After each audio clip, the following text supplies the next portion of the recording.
Mexico President Enrique Peña Nieto was reportedly rethinking his trip to the United States later this month, according to USA Today Wednesday. The official, who was not authorized to discuss the matter publicly and spoke on condition of anonymity, said the administration is considering scrapping the January 31st visit. "That's what I can tell you," USA Today reported. Mexico's biggest cash cow is under threat from President Donald Trump. The country's largest source of cash comes from Mexicans living in the United States. That is now under the microscope after Trump issued an executive order Wednesday to start building a wall on the border. During his campaign, Trump said multiple times that Mexico will pay for the wall. He even threatened to halt or tax cash transfers known as remittances from the U.S. to Mexico if the country refused to pay for it. "They will reimburse us for the cost of the wall. That will happen, whether it's a tax or a payment. Probably less likely that it's a payment, but it will happen," Trump said on January 11. But Mexico's president won't stand for it.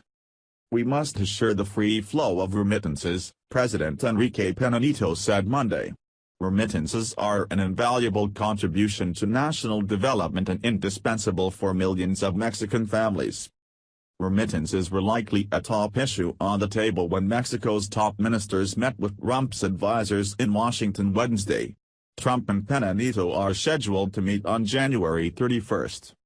Between January and November of 2016, $24.6 billion flowed back to the pockets of Mexicans from friends and relatives living overseas, according to Mexico's central bank.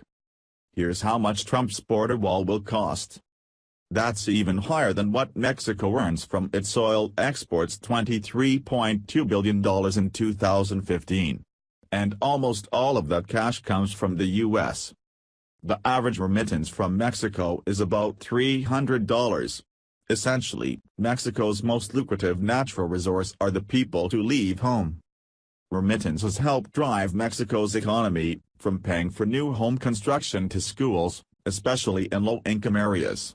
The cash transfers from the U.S. have also been growing faster than wages and inflation. And it's a critical time for Mexico's economy, which is showing signs of weakness. With Mexico's currency, the peso, near an all-time low, its economy only grew 2.2% last year, Mexico's finance minister says. Trump's threats are only going to make it worse. The IMF estimates Mexico will only grow 1.7% this year. On top of slower growth, the government hiked gas prices by as much as 20% at the start of the year as part of an energy deregulation policy. That sparked widespread protests and looting.